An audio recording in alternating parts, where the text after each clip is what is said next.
please join me in welcoming Dr. Artika Tyner to the stage today. Right here.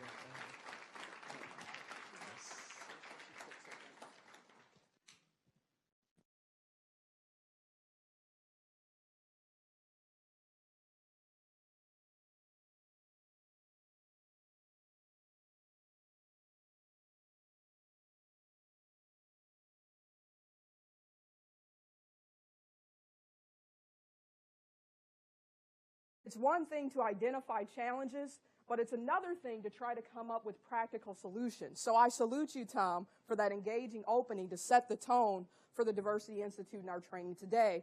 I also like to take a moment to salute Staten Adams for creating this space and dedicating the time and the resources to bring us all together about a conversation, but also about what Tom talked about, real action. So can we give them both a round of applause for everything they've done for us today?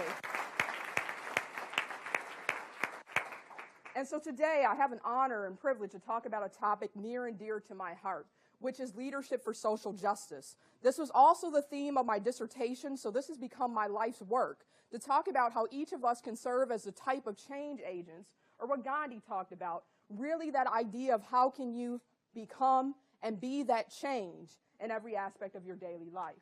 So how many of you are ready to have that discussion? And how many of you ready, now that you've raised your hand, to be involved in that discussion? So it'll be a bit of an interactive keynote. Be ready. All right. So we'll go on a brief overview of kind of my background, because it's important to know anytime you have a speaker, what's their story? Or like my students always say, what's their hook? So I'm going to tell you a little bit about my hook. And I'll also tell you about not just this being talk, but what the action, what I'm currently working on, and what has inspired me. I'm going to give you some profiles of social change leaders, because my hope is not only will you find inspiration, but it will challenge you to have some new role models around social justice and leadership. So let's get started. So you can see from this picture that a part of my journey started in 2014. In 2014, I had applied one of my students, and I learned an important lesson. When you practice something, you have to preach it. She said, now, Dr. Tyner, they said there's this thing for TED Talk. Why don't you apply? And I thought, I give challenges. I don't accept challenges. It's like, who exactly are you talking to? But she didn't realize there was a little intimidation there. I was like, I have to get on a stage in front of a bunch of people. Being in the classroom versus being on the stage, two different things, my friends. But Sister Elizabeth, she did that public shaming. Like, Dr. Tyner, have you applied yet? I'm like, those are not classroom announcements. But what I didn't realize, she gave me a gift from God, because she compelled me to do something that was outside of my comfort zone, and she challenged me. They said, you have 6 minutes, Dr. Tyner, to tell your story. I'm like, just to explain that my name is Artika and not Artika, Arika, that's an hour within itself. And so I said, okay, but it taught me the power that every moment counts, because sometimes we don't think about that. That 6 minutes changed my life, because they said, do it TED style. And I was like, what's TED style? It must be compelling, and it must be action-oriented. But here's the other variable. I didn't know until I got there. The rest of my colleagues who were scheduled to be on that stage with me, they said, what? They said, we want you to go first. You're the most confident of us all. I said, no, I didn't sign up to go first, but I had to go first. Why? Because leadership is about taking risk and influencing, inspiring others. They didn't know I was shaking inside, and they also didn't know my speech wasn't 6 minutes until I got up there. So what happened? I had the opportunity. I opened my TED Talk, and if you take a listen, with one question: what is in your hands to make a difference in the world? It wasn't just about me. It wasn't just about my students, but it was about inspiring everyone that I've come in contact with since 2014 to ask that question, to take inventory of your gifts and talents, to take inventory on how you can make an impact, and also acknowledge it's both a challenge and an opportunity. First, a challenge, because it puts you at the forefront, like Sister Elizabeth did me in class. She was like, you are at the forefront, and you have to figure this out, and you have to take a challenge. And the beauty of it is sometimes that challenge is bigger than you and I. Sometimes that challenge, and the beauty of leadership is because you need others to accomplish it, because we accomplish it together. That's that essence that I learned when I traveled to South Africa of Ubuntu, that a person is a person through others. So we are all interrelated, as Dr. King taught. So that means that we also need each other to accomplish these goals. And when I talk about these goals, the essence of that is what? Leaving the world a better place than how we found it. So that's the opportunity. So in asking that question, you'll see on the bottom side then, it also led to my inner superhero coming alive.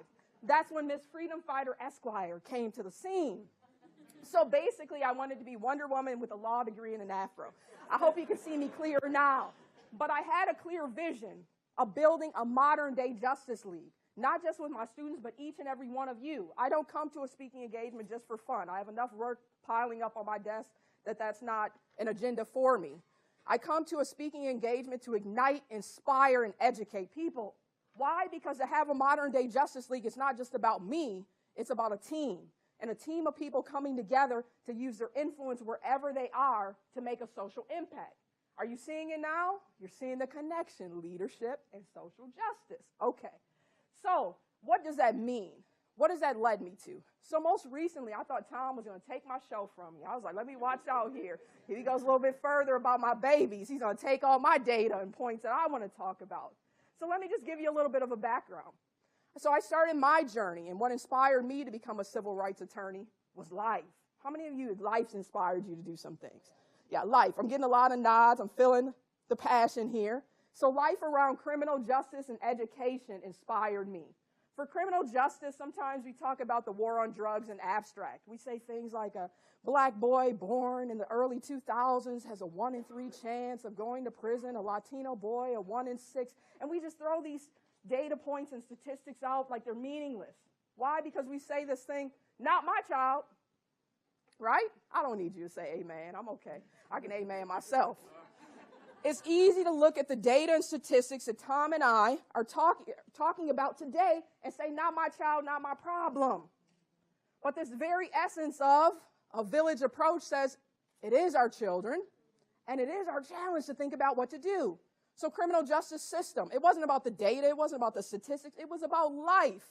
When we talk about the war on drugs in America having, 5% of the world's population and nearly 25% of the world's prison population, the common denominator is the war on drugs. Today we have over 2 million people under control of our penal system in some way, whether it's probation, parole, or being incarcerated. These are the things that should make us go, huh. But for me, I didn't have the liberty of having distance between the data and myself. It was my life. Because all of a sudden, our community changed in the 80s. We had our moms, our dads, our brothers, sisters, aunts, and uncles entering the prison gates and returning back home with what?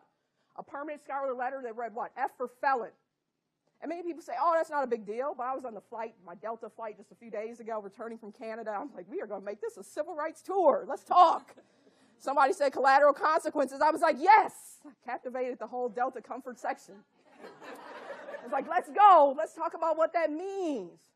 Let's talk about the fact that when you come home, it wasn't just about that scarlet letter or F.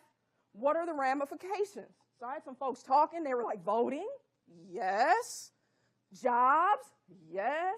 Housing? So all of a sudden, we had a new dilemma. But I'm not going to go too far into the mass incarceration issue because I'm a professor. Do your own homework. Take a look at Michelle Alexander's book, The New Jim Crow. Check out Brian Stevenson's book, Just Mercy, and you can educate yourself. Because one of the things I had to learn, if you're serious about diversity and inclusion, if you're serious about developing your own leadership, you have your own homework. So take a look. But why do I bring this up? Because the reality is even Sesame Street had to take note of this. That means that 15,000 children in the state of Minnesota have an incarcerated parent, and over 1 million across the nation. So when we think about this, putting children at the forefront, we have to think about how they're impacted by parental incarceration and also how they're impacted themselves by more inroads into this tangled web of mass incarceration. So you're thinking, Dr. Tyner, how does this relate to the case you're going to build? Stay tuned, my friends. Part 2, education. One of the things that you see around education, the data shows what? A correlation between illiteracy and what? Don't think too hard. I was just talking about criminal justice, okay? Poverty, criminal justice issues, what's happening in our environment, what's happening in our schools, all of those things tie together. So my first career stop was what? K through 12 education, because I wanted to make an impact on the lives of children. But lo and behold, I was placed in a kindergarten classroom. I thought the worst thing that I would experience is what? Kids can't remember how to go to the restroom. There might be those parental bonds, so they're crying. But what I really experienced was what? Lack of literacy. Lack of literacy. And if you don't have the basics of phonics, my friends, by the time you're entering kindergarten, it's highly unlikely that it will happen. So, what did I see? It led me on this lifelong journey of looking at education and criminal justice issues. And once I'm looking at the issues, how can I make an impact? So point number one, literacy. I talked about that. 1 in 4 American children are not reading at grade level. If you're not reading at grade level by 4th grade, you're 4 times more likely to drop out of high school. But here's the part, you also got to take it home. That was still abstract a bit for me. I had to look in Minnesota, and what did I find? If I look at and take the statistics directly related to me and my community, only 1 in 3 African American children are reading at grade level in Minnesota. And I don't know about you, this is a Marvin moment. This makes me want to holler. You shouldn't be too content. Because once again, if we look at this data and we know leaders are learners and readers, we have a challenge. Cultural awareness. This is another piece that led me to my new project of writing a children's book. Cultural awareness. That idea that books should serve as mirrors of society and of yourself, and also a sense of that the demographics are changing, not now. They've already changed, my friends. They've already changed. When you have the vast majority of high school students today are children of what? Children of color. And initially when I started my work in diversity and inclusion nearly a decade ago when we were looking at the data, they said that America would no longer have a cultural majority by what year? What were the initial projections? No longer having a cultural majority in America. 2025, 2024, this is like bingo and Wheel of Fortune. 2050 was the initial projection. That was based upon the U.S. Census in 2010. I don't have a gift to give you, Brother Sean, except the gift of knowledge, right? So, what we found then, based upon current data and projections, that will change by 2043. Why do I bring this up? Because we're amongst a logical group of people here. What will we even do with our language? I had one colleague that sent me a whole report, and it was sketched out about students of color, and it's like the majority-minority students. The minority-majority, it started getting mixed up. Why do I bring this little food for thought? What in the world will we even do with our language? Does it even make sense anymore? Things that make you go, that's a separate lecture. But last but not least, what drew me in to do more work around the children's book, around my global literacy campaign, was related to leadership. History has shown us that young people have been at the forefront of social change movements. It's in particular if you look at the civil rights movement. So why do I bring that up? Now is the time to prepare and equip that next generation of leaders.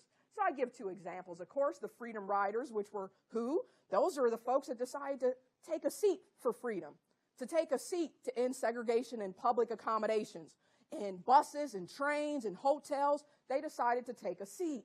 And then the Dream Defenders. They were the ones that responded directly in the wake of the death and murder of Trayvon Martin to this idea of what does it mean of stand your ground laws and to challenge some of the inequity of that.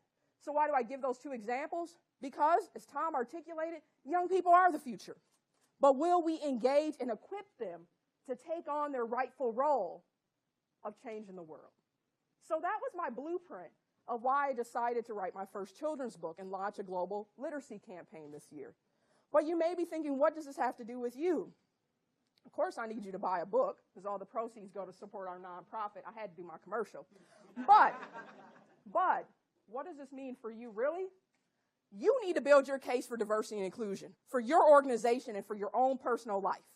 Because if failure to do so means what? We won't measure a thing. And we'll come back and sit at the same tables again and again.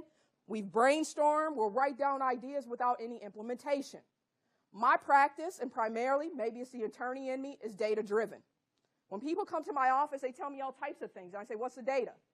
They already know. I'm asking, well, what's the outcome for our students? What's the outcome for our faculty and staff? What does that really mean? What are your benchmarks? What are we striving for? You also need to articulate those. And what's your process of evaluation? So why will I say it one more time? Data. You know in Jerry Maguire, they say, show me the money. I say, show me the data. Why? Because what we don't measure, we don't change. I cannot take your words to the bank and cash them, but I can cache results. And I don't know about you, if you've been listening to me, the data that I've given, the data that Tom gave, we need to cache some results. So I don't know about you. I don't have time to call upon each and every one of you, but my hope is one key takeaway is what? I need my data, I need to set appropriate benchmarks, and I need to assess myself on that progress. Not just for your organization, but for yourself as well. There's no way that you can tell me that you're an ambassador for diversity and inclusion and you don't have a personal agenda around diversity and inclusion. And there's no way that you can tell me that you're effective and your organization looks the same way it looked 20 years ago. Or even 20 minutes ago. You're past due, my friends. I travel all around the world. And oftentimes people say, well, my students are competing against this student in this district and all these things. I'm like, my students in China can outwork everybody in this room put together in one person. And they're like, what?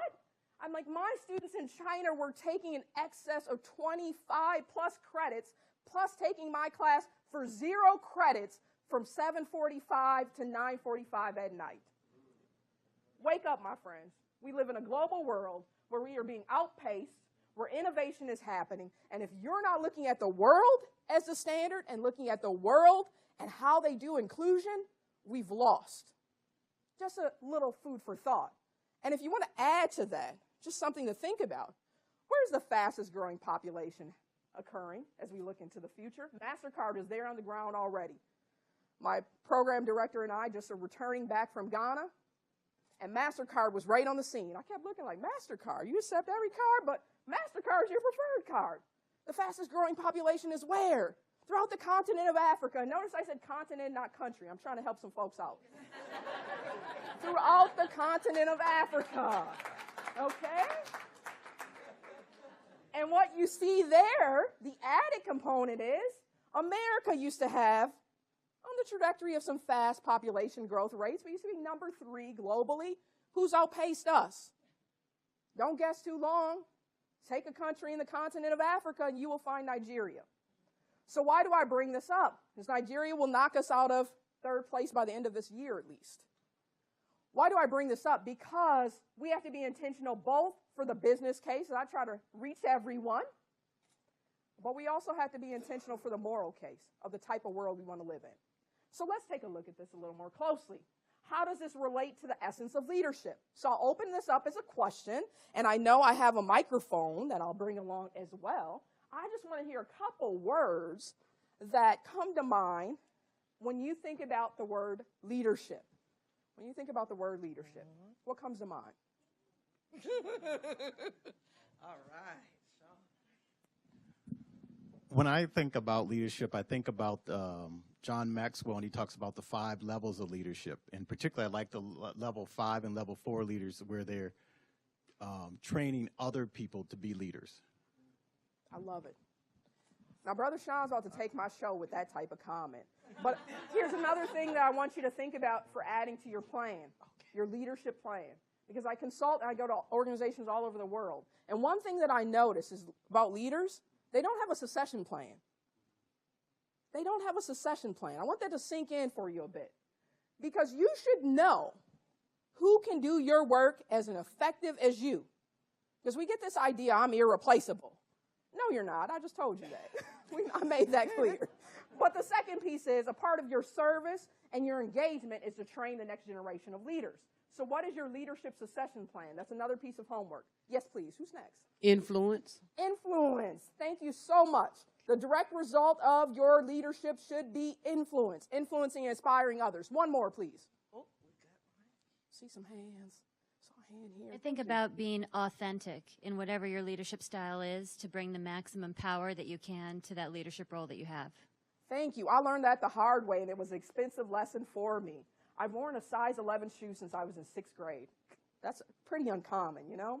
So what I decided to do as I got older, kind of college age, you know, they said, oh, all the designer shoes are what? They usually go up to a 10 and a 10 and a half. So I bought a whole collection, most of my adult life, of 10 and 10 and a half. So what did that mean? I had some painful shoe experiences, right?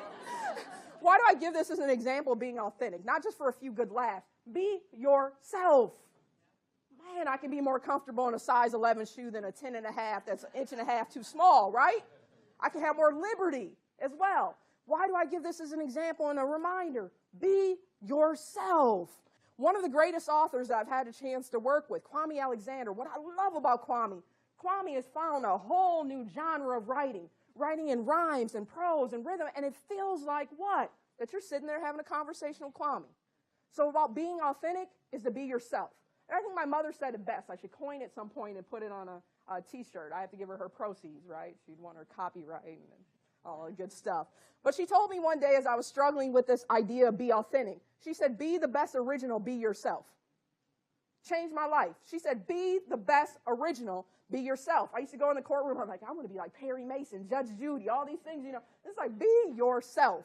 Okay, so those are a few examples of leadership, but since we have the mic out there, I want someone to also read this quote on vision. Vision. Read this quote on vision. Here. All right. Where there is no vision, there is hope. George Washington Carver. Now that's what most people want to hear. When there's no vision, there is no hope. They want to hear it, but what does that really mean? And let's take it a step further. George Washington Carver, what type of hope did he give people? Does anyone know his name? I love to introduce my heroes to people. Who's George Washington Carver? Don't leave Cecilia out there with that mic too long. Oh. Yes. George Washington Carver designed many different ways to use peanuts. He also started Tuskegee Institute in Alabama. Oh, look at that. Thank you so much. George Washington Carver, how many patents did he have? Hundreds of patents around peanuts. And why do I bring him up and his role in Tuskegee as well? Before there was a Tuskegee, before there was a physical institute, what did he do? What Cecilia talked about. Started where he was. He had a bus. I told my students, I need a bus to take this educational mission everywhere else. He got on a bus and brought the classroom everywhere. Next up, can someone read the social justice piece? Social justice. Every artist, every scientist, every writer must decide now where he stands. The artist must take sides. He must elect to fight for freedom or for slavery. I have made my choice. I have no alternative. Thank you, thank you, thank you. Who's Paul Robeson? I'm hearing it. I'll just say these statements up front's active on Paul Robeson. Singer, actor, what else? Football player, all-star football player. What else do we know about Paul Robeson?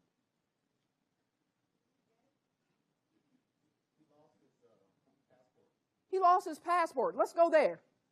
He lost his passport. He just lost it in the airport? No.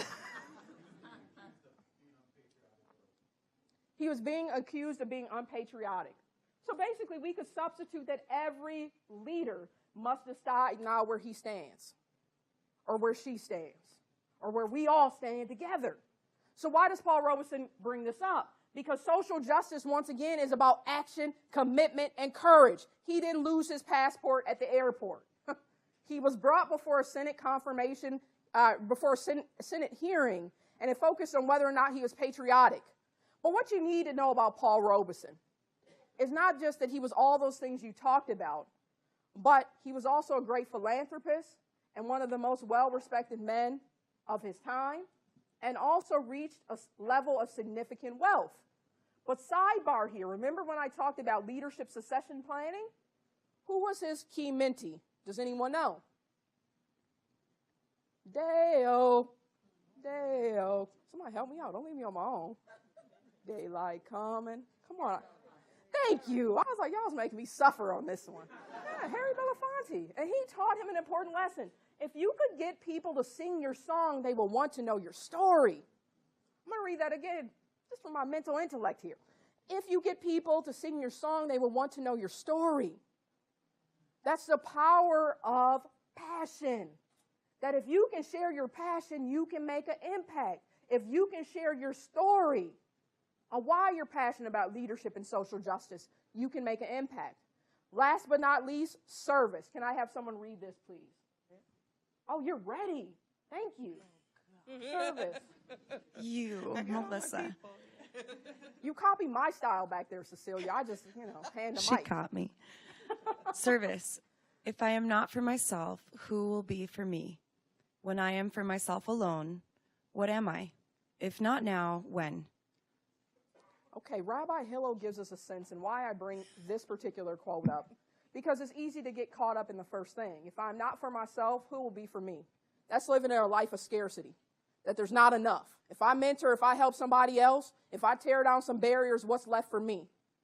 That's the type of fear that makes inclusion impossible, because you have to believe there's something for everyone. Remember what I said, that lesson my mother taught me, be the best original, be yourself? My great aunt, she lived to be 94 years old. She passed away just a few months ago. She gave the follow-up to that.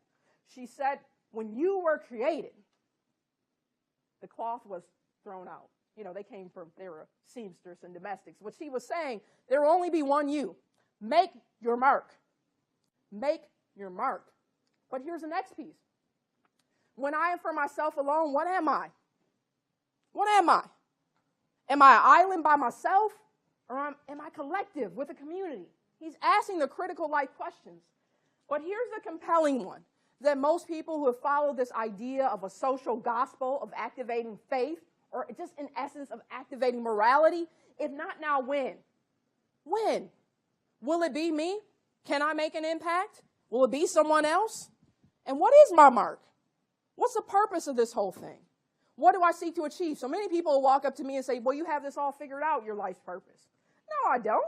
I just wake up each day and get started where I'm at and create based upon what? My strengths. Pop quiz for you. Gallup did a study based upon the book Now Discover Your Strengths. They asked people, how many of you go to work and use your strengths each day? And I'm just going to ask you, I'm going to make this quick and easy. What percentage of people go to work and use their strengths in their job? This is a global study, millions of people. What's your guess? Did everybody hear that? 20%. She is right. She is right. On the first try. What's happening with the other 80%? What's happening with the other 80%? In many instances, I have to go into organizations and kind of move aside the 80 temporarily because I need them. But I have to get to that 20. Will you be a part of that 20 or are you a part of that 80? But to be a part of that 20, you have to be intentional to know what your strengths are and to align them with your passion. So any guesses? Let me make sure I see your name here. Rachel, what are your guesses about my strengths? Speaking. I know, my mother, I used to think my name was Hushchild. I don't run out of words. You know, it's like, is that first, last name, middle? Okay, you got me. All right. Organizing and bringing people together. That also aligns with one of my top 5 is input. You know I love content, can't you tell? Call me as your lifeline. I can tell you about zebras, shoes, just a bunch of random facts that don't make any sense. Yeah. What else? One more. Who got that? Yes. I think that's my number 3. So why do I bring this up? With the help of you and Rachel, you were able to see one thing. You've only been with me for what? 15 minutes? You should be able to know someone's brand right away. I shouldn't have to guess what your brand is or what your impact is. If you're guessing what the brand and impact mission statement of your team members, coworkers, friends, there's a problem. People should know who you are. If you're saying you're a leader, they should know who you are because of what? Consistency. Consistency. So I had a friend, we were struggling. We were like, what will we present? We got a call from a medical school. And I'm like, do they know I'm not MD? EDD, MD, not the same, my friends. And I was embarrassed because many of my family members still think I'm MD. They're like, oh, my foot's hurting. What do you think? It's like, take some rest. Yeah, I don't know. But I was like, well, they looked at our profiles, so they must know we're not MDs. And so let's just jump in. She still was hesitant. I said, my friend, let me teach you about this thing called brand consistency. I said, have you ever gone to McDonald's and ordered a Whopper? She's like, this lady's crazy. I was like, no, go with me here for a minute. Have you ever gone to Burger King and say, can I get a quarter pounder? She's like, what is wrong with you? I'm like, because the point is, if we're going to talk about leadership, if we're going to measure impact, if we're saying we're about diversity, inclusion, social justice, we better have some deliverables, and they better be what? Consistent. No matter where I am in the world, I was just in Amsterdam, my quarter pounder tastes the same.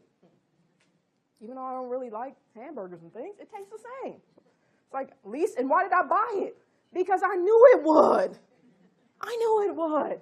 I was in D.C. Don't really like Burger King and Whoppers, but my Whopper was the same as the Whopper I last ate in the 90s. Consistency. Why do I say this? Because a part of your life as a leader is your message, and your message better be clear with that 20%. So what do we do with all this? We think about what skills do we need to be an effective leader. I've given us a glimpse of some of them. The collective vision, the strategic planning, the ability to influence. We talked about that. And also with that brand consistency that I talked about is your ability to model the way. People aren't looking at you about what you're saying. They want to see what you're doing. They want to see that you're consistently saying, we have to go a step further for diversity and inclusion. We have to go a step further to make an impact. Have we gone far enough? That's about modeling the way and influence. But here's the beauty of it all. We all lead differently. These are the basics and the foundation, but we all have our own signature leadership style based upon our experience, based upon the culmination of our talents. So you can put me at the forefront of doing the speaking, but don't put me at the forefront of report writing. It will never get done. I don't even like to sit in front of my computer that long. I will do it by necessity, but I think you're best to have me as your forerunner. Don't put me at the forefront of technology. Why? Because I can barely cut on my phone. But put me at the forefront of building a structure or an app, I'm ready to go. So why do I say this? I know my DNA. Do you know yours? And diversity and inclusion then are not just words for me, because diversity, we talk about a spoonful of sugar. We're like Mary Poppins, and we mix it all together. No, spoonful of black, spoonful of white, spoonful of, and then we get interfaith, spoonful of Muslim, Christian, Hindus. Let's be serious. Diversity has moved long past just about representation. That's a piece of the puzzle. But to get to the inclusion, then we get all mixed up too. People are like, well, I'll tell you about the salad bowl. I'll tell you about the melting pot. I was like, tell me nothing, but tell me about how we make inclusion come alive. And at the baseline, and they're like, well, we don't know. I was like, that's an invitation. That means we have the power to create and build what that means for us. And what do I want out of that, my friends? Show me the data. Show me the benchmarks. Show me the assessment and evaluation. Now, if we were in class, I'd make you say that with me, but since I'm in a public presentation, I'll move on. So traditionally, we think about leadership about a position, a title, or power. You know, you have that power stance. The leader's at the forefront, charging ahead and setting the path. So based upon that, on leadership studies, what are the primary themes that you see? War. They talk about leadership is about war. I was like, when can we talk about leadership about building peace, building community? What do you also see based upon the current definitions and leadership studies? Sure doesn't include me. And what do I mean by that? It doesn't include me by gender or by race. Because who are the top folks studied in most leadership case studies? White men. You find an endless row of George Washington, Abraham Lincoln, Aristotle. So part of also, we want to talk about passion as a learner, a speaker, an advocate. That's why I decided to do the work in writing the books and doing the work that I'm doing right now to expand the definition to this. Take a moment and take a look at that. How does that differ from the definition that I just gave you? Gives you a sense that leadership is about vision. It's about making an impact. It's about having a clear vision of where you're headed, bringing other people with you. But here's the beauty of it. Some people get lost in this. Because they say, well, your organization, and when you talk about is planting people, growing justice, does that mean I have to reap the harvest? Does that mean I get a direct benefit from what I'm doing? Come on, we're talking about human beings. They're like, well, how does this all tie together, right? But I tell them there's a reality. It's based upon an African proverb. A sense of just because I plant the seed doesn't mean I have to reap the harvest. I plant that seed in faith, and if we're planting seeds around diversity and inclusion, what should be the outcome? That the barriers that we're talking about today, that they won't exist in the future. And the reality is, and when I say this, they kind of chuckle a little bit, and they're like, she's not serious. It's the reality of a sense that I'm also trying to work my way out of a job. People are like, what? That's unheard of. No job security? No. My brain consistency can create a job wherever I'm at. I'll go sell bananas on the street and finance my way, whatever. I'll do whatever it takes to take care of myself and my family. But if I'm thinking about diversity and inclusion as a real vocation, it's not okay for me to say I'm going to do diversity and inclusion the same way I do it today, 20 years down the line, and I'm not at a point where it's like, why isn't everybody a part of this conversation? Why is it just a responsibility of me? Where are we headed? When does representation come alive? So they said, what do you mean working your way out of a job? Oh, are you serious? If you have brand consistency, if you're a leader, you can find a job and you can create one. But if you're talking about leadership and the ability to influence and do this, you better be creating some things that change the very dynamics of your job today. 10 years from now, if the vice president of diversity and inclusion position still looks the same, 5 years from now, what have I done? What have I done? And I'll leave you to ponder that a little bit, because many people, when I talk to them, when I'm coaching them and they're in diversity and inclusion positions, they're like, I can't say anything about the issues. I can't ask for data. I can't make an impact because I'm not like you. I'm like me, what? It's like, loud? Yeah, I'm loud. I'm going to shout for justice. Paul Robeson said, I'm going to shout that at the top of my lungs. No, it's not about being like me. It's about making an impact your way, but knowing you better make an impact. So when I think about that, how many times have I been in rooms where I'm like, no one's saying what needs to be said, but yet saying we're going to move something on diversity and inclusion, and we haven't set an agenda. We haven't held ourselves accountable. And one person was like, but if I do what you do, I'll lose my job. That might be a good thing. Because if you're working a job that doesn't have any integrity, that's not serious about making an impact, it's toxic to you. Is that right? You're getting a nod from Tom. It's toxic to you. So why do I say this? I'm not saying just jump out and take risks. I don't jump on tables and tear stuff up, because people are waiting for that. It's like the angry black woman came to work. We knew it. We caught her. We caught her in action, security. No. I wouldn't give many people that satisfaction. But why do I say this? Because I want you to be intentional about the impact you seek to make. And that's personal and it's organizational. And we oftentimes talk about the organizational piece because it doesn't hold us accountable. But it's also personal. So then the age-old debate becomes, are leaders born or made? Traditionally, of course, they would say they were born. You already got to this. You're a brilliant class. They included primarily white males when we were initially looking at this essence of leadership. But what the research has found then is that it's a combination of both, but truly it's the essence of the latter. That leaders are made through experience, through your passion, by finding your vocation, finding those skill sets, finding good mentors. And with being made then, it gives the possibility that we can learn some key leadership skills. So ta-da, Miss Freedom Fighter Esquire didn't go away. Here I am again in the book form. But what I learned and what was the essence of the book is I wanted people to learn that leadership is a journey, that we continue to develop the skills, we continue to hold ourselves accountable, we continue to build new alliances, and we continue to build the teams that we need to make an impact.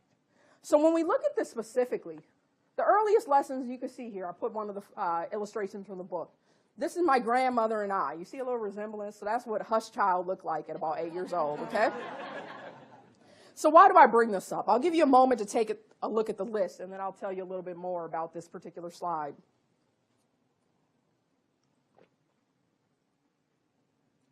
So this is based upon my research of working with civil rights attorneys across the nation who are doing work related to changing public policy and large-scale systems change, and who are no longer using the courts just for that, but building programs, institutes, gathering data, building interprofessional, and I'm going to pause here, interprofessional, interdisciplinary is key.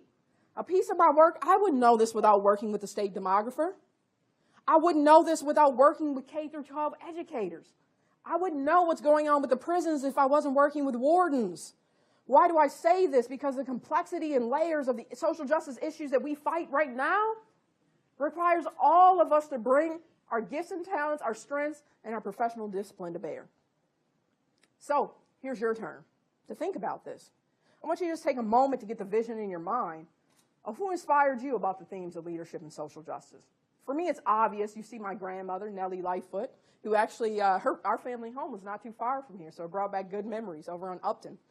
And so my grandmother, Nellie, what I loved about her, she told me something very early on. She said, you never work with your hands. I'm like, but Grandma, you work with your hands, you know. She was a domestic, a maid. So I'm like, you work with your hands. I want to be just like you when I grow up. And she was like, no, you'll have the chance to pursue your educational dreams. You'll have the chance to go to college. All those words were foreign. I'm like, what is she talking about? She might as well have said that in French. You know, it just didn't make any sense to me in the time. But the reason why I say that, because my grandmother, she did not have the educational background that I have. I got 1 degree for each of my 4 mothers. How about that? And I was very intentional about it. I was like, 1 for each of them. That's Nellie's, that's Rosie's, that's Nadine's. Boom, we got it. But the reason why I bring this up is because my grandmother, despite not having all the things that many of us have, because sometimes it's easy to say, I don't have enough to make change. My grandmother worked, and she passed away in 95.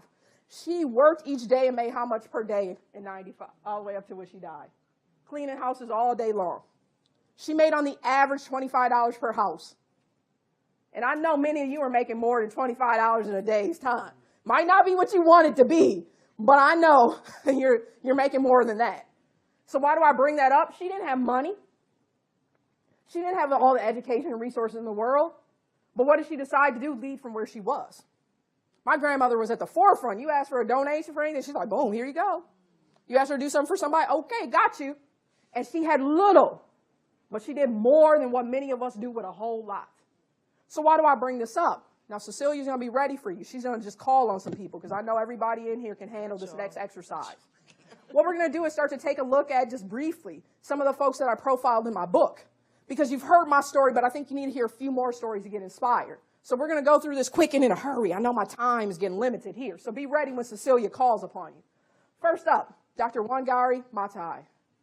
Bring a little bit of which country to the house? Kenya. Bring a little Kenya. So who will read the quote for me? Until you dig a hole, Oh, you're ready. water it and make it survive. You haven't done a thing. You're just talking. Ooh, what is she telling us? I think she's saying amen to what I've said already.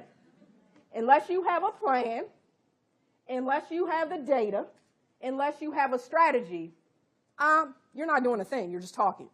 So when we look at this specifically, I have just some of the highlights there of some of the things that she accomplished. 2004, Nobel Prize laureate. Kudos to her. She also founded the Green Belt Movement, and that was about addressing deforestation, but more importantly about community building.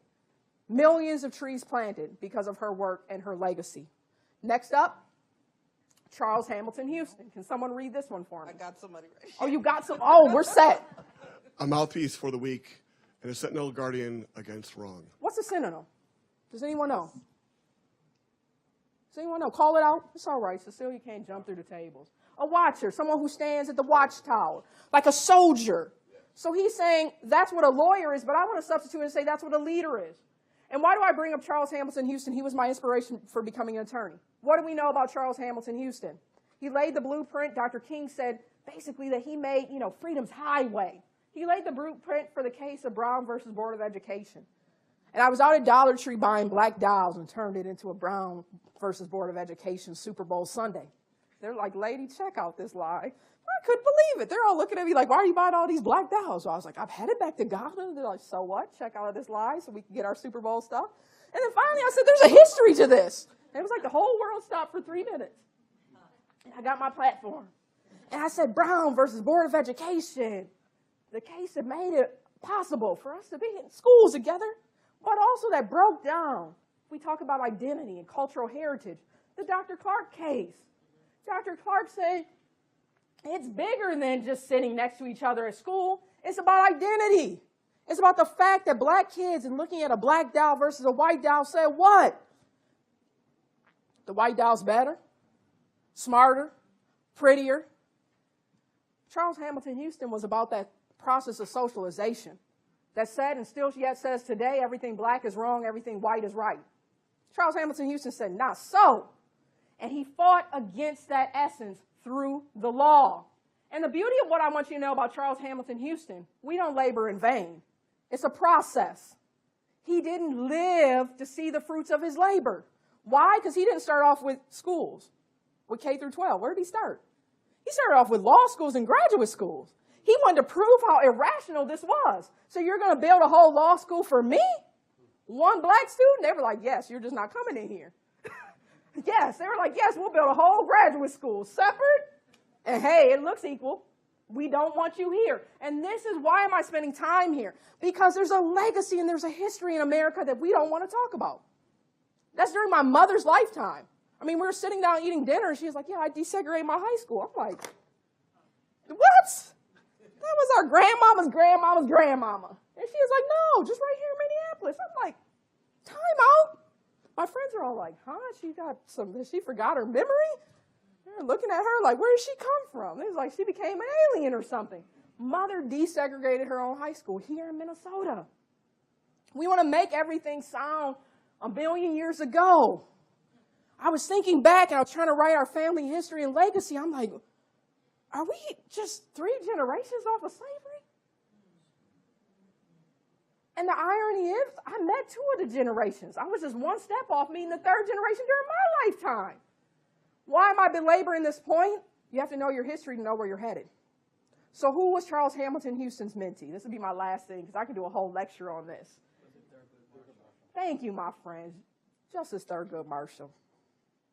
Justice Thurgood Marshall. Next up. So I'm loving these introductions. Who is this? Can somebody read about Ida B. Wells? She's my inspiration. That's why I write for Huffington Post, Inside News, Spokesman Recorder, because I know the power of writing is advocacy. Go ahead. The way to right wrongs is to turn the light of truth upon them. Thank you. So Ida B. Wells was a journalist. So she was righting wrongs by putting the pen to paper. There's an artistry of that. The same way I know oftentimes hip-hop rap gets a bad rap, right, and misunderstood. But many times people are putting words to paper to tell their reality, to tell what they experience. It's a power of artistry. So what she was able to do with pen, paper, and a typewriter was change the world. As many people said, what? Lynching wasn't that bad. It didn't really happen. Are you serious, Ida B. Wells? I'm beyond serious. That's why she wrote the book called The Red Record, to talk about the history of lynching in America. So there's something to think about.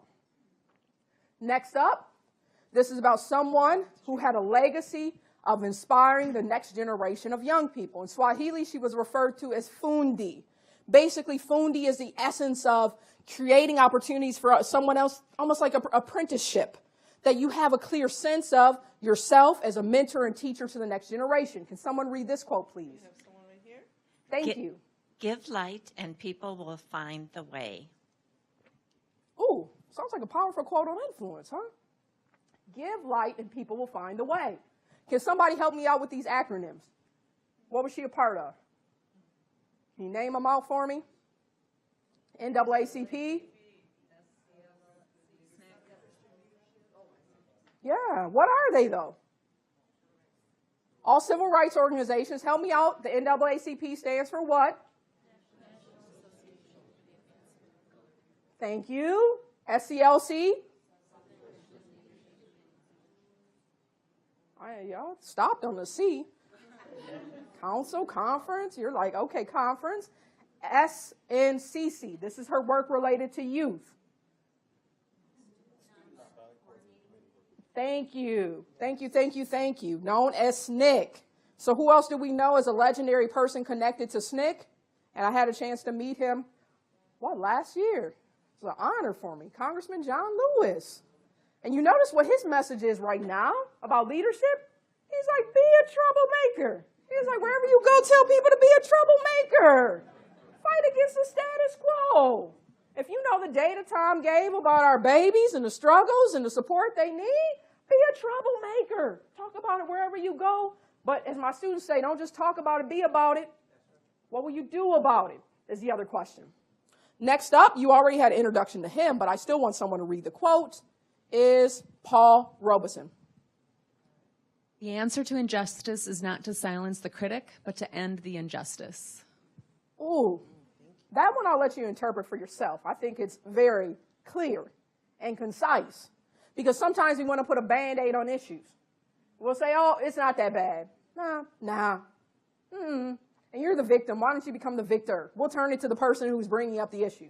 No, my friends. If we're serious about inclusion, Paul Robeson just gave us some guidance. We have to get to the root of the issue and make an impact and eradicate the problem.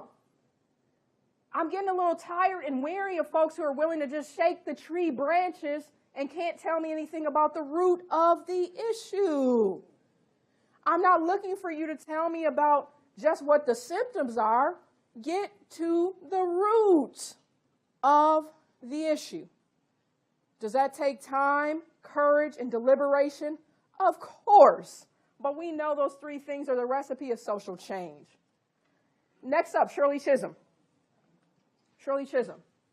You don't make progress by standing on the sidelines. You make progress by implementing ideas. Thank you. So Shirley Chisholm in 1972 decided to do what?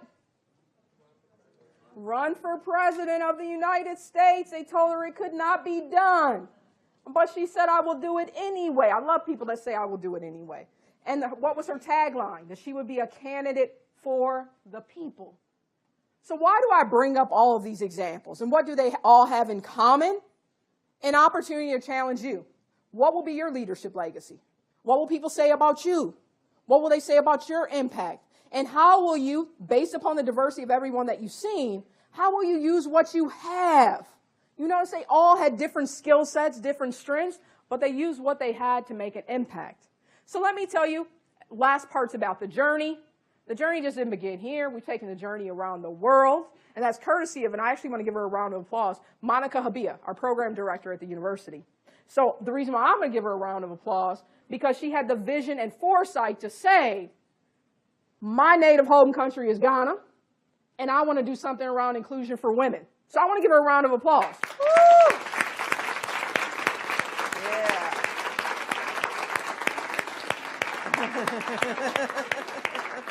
And Monica did exactly what I told you about. I said, well, okay, Monica, give me the case. She started looking at the data. She started to see some of the challenges of access to K through 12 education.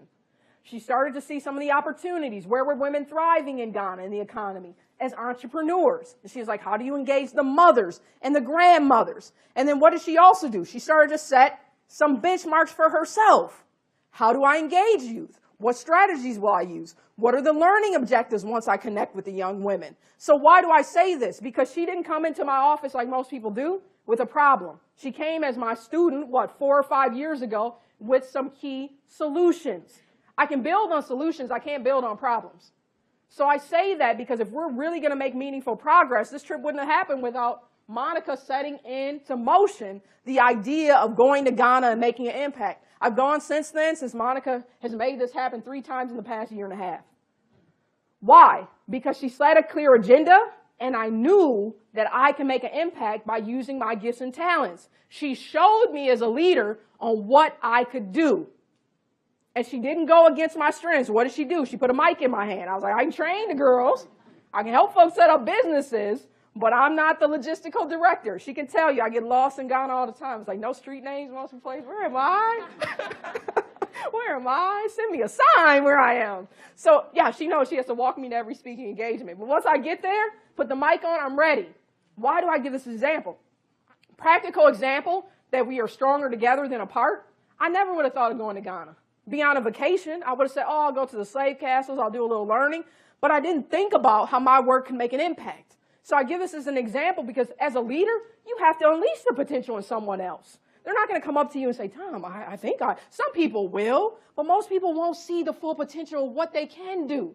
So as a leader, that's why you have to have a clear vision that people can gravitate towards and then say, let me bring my strengths around what he's talking about. My mental health, well, let me help with that. But you have to have a clear vision first. We also had the opportunity, we're working on a 1,000 book giveaway, so feel free to reach out to us if you think there's some schools where we can make sure that we get the books in the hands of children, the Justice Makes a Difference book. And last but not least, we went virtual with this. Because one day I was doing a book signing and a guy was like, you're just too happy. Why do you smile so much? I'm like, because I'm alive? I mean, that is a gift. Last time I checked, I'm alive, so I'm going to smile, be happy about that. But then he was like, well, what does this all mean? He ignited a passion in me. I said, why don't I challenge 10,000 leaders to join me to talk about how they lead change? Why? Because I wanted to give inspiration and hope to say we can do something. I don't have to wait for somebody else. I can ignite change like those other leaders that we took a look at their history. But last but not least, for my conclusion, one last one, and I'll read this one myself because I think there's so much power in it. It says, freedom is people realizing they are their own leaders. So leadership for social justice is really not about you or about I, but it's about inspiring someone else around you, using your influence. I know we heard it in the back about how we create change, about how we manifest change. So freedom is people realizing they are their own leaders, from Diane Nash. And what do we know about Diane Nash and which organization is she connected with? As a young person, which organization was she connected with? You mentioned it earlier, SNCC? SNCC. SNCC. She was connected with SNCC. And they started the Freedom Rides, right? And she got a call at one point because they were like, no, we don't think this is wise. Why don't you all stop doing this? You know, there's a great PBS special on this. And she was like, thank you. She got a call from the Attorney General's office. I don't know about you. Even when I get a letter that says something from the government, I'm like, oh, snap. So she got a call from the Attorney General's office. And they told her, you know, this isn't a good idea. You kids should just kind of stop. And she gave something. I was like, I have to figure out if I'm really true about some of the stuff I'm saying. She said, I've written my final will and testament. Did you hear me? What she said? And we want to jump our toe into diversity and inclusion. We have the liberty to say, I might serve on a committee. We have the liberty to say, I might organize the conference or design a brochure or a website. She said, I wrote my final will and testament. She was serious about diversity and inclusion. So I hope you also get a sense from Diane Nash, there has to be some seriousness. And her seriousness was about what? Changing the world. She said, we can't continue to go forward, black and white, rich and poor. Forget all those variables. And if you missed out in hearing her, Diane Nash, you should get her to one of your conferences. She lives right here in the Midwest. And she was featured in the movie Selma. She was the one in the movie Selma that was even like, Dr. King, let's go, let's do this. That was Diane Nash. And she actually came to our university last spring. Dynamic speaker. But I think by her making that statement, it reminded me of something. Am I just involved or am I committed? Am I just involved or am I committed? Those are two different propositions. And for me, I'll be honest, at this stage in my life, I need to step aside from the folks who are involved. It's beautiful, it's nice, but the data, the urgency, or the fierce urgency of now that Dr. King talked about calls us to something much higher. So I'm not going to ask you, are you involved or are you committed? That's a personal journey you have to figure out for yourself. But please don't tell me you're doing diversity and inclusion work if you don't have some level of commitment. Please step aside, be on the involvement side, and let the committed folks get to the center. And let them get to the center on creating the types of opportunities that get to the root of our social justice problems of our time. I don't know about you, there better be a sense of desperation. Anytime that we can just say a kid's not reading at grade level, that means our economy suffers. Anytime we can say someone doesn't feel safe, runs the risk of being shot and killed on their way home from school, because I was just talking to a teacher, she's like, gunshots rang in my playground. I'm like, oh, no. Kids should be able to be safe in school. Anytime that a child can go to bed hungry, oh, we love to talk about that in the global south, the third world. How many kids have met that's going to home hungry, going to bed hungry, come to school hungry? You're like, oh, little Johnny can't focus. Johnny's hungry. My mother works in school. I'm like, what's your best disciplinary issue and approach? Food and sleep. She was like, I'll put Jamie to bed. I was like, what? It was like, the other teachers don't agree with you. She was like, I don't care. And then when she woke up, she was fine. Why do I say that? Because not everybody has the luxury you have. Some of my mom's kids at school slept in the bathtub last night. Some of them slept on Metro Transit, on the light rail. Don't be so caught up in being involved that you're not committed enough to use common sense. That your reality is a privilege. Your reality is a gift. Because many people right here in America don't experience it. And if you don't believe me, look at the researcher Peter Edelman. I'll close with that. Peter Edelman is the husband of Marion Wright Edelman, who founded what? The Children's Defense Fund. Children's Defense Fund, I'll be remiss if I don't throw out one more history nugget. It was birthed out of what? Resurrection City, the Poor People's Campaign. And what do we know about the Poor People's Campaign in Resurrection City? It was the final campaign of Dr. King before his life was cut short in April 1968. He said his goal was to bring the face of poverty to the nation's capital. And he didn't say the face of black poverty. He said the face of poverty, because we lied to ourselves. Blacks, in some data, may be disproportionately poor, but there are poor people of every race. Wake up. And he said if we could bring that face of poverty to D.C., to the national capital, we could have a different conversation. So, although his life was unfortunately cut short, legacy. People knew what to do. They still went to D.C. They still went to D.C. what? To march for freedom and to do a live-in. And what happened as a result was the birth of policies like what? Free and reduced lunch at schools, some of the policies around healthcare, a lot of our social programs. But the Children's Defense Fund also emerged. And a little fun fact for you as well. Marion Wright Edelman was the one who coined the phrase, "No child left behind." Many of us think that's some school policy. No, that was related to the mission statement of the Children's Defense Fund. And when we think about No Child Left Behind, both her and her husband, Professor Edelman, have committed their lives' work to ensuring that no child is left behind. And his research was related to the experience of children and families in extreme poverty. Now, I don't know about you, the whole time I was talking, extreme poverty is what, less than $2 a day? It was always showing me some commercial somewhere else around the world. Peter Edelman was like, wake up, look in your own backyard, look in the eyes of the children that you encounter each and every day. So why do I say this? Because Marion Wright Edelman said if we don't stand for children, we don't stand for much. And I couldn't be on this sacred ground and not give that statement. What are we standing for? Once again, I'm not looking for your involvement. I'm looking for your commitment. I'm looking for some results. And I'm looking for a daily commitment to leave the world a better place than how we found it. So with that, I thank you. Thank you.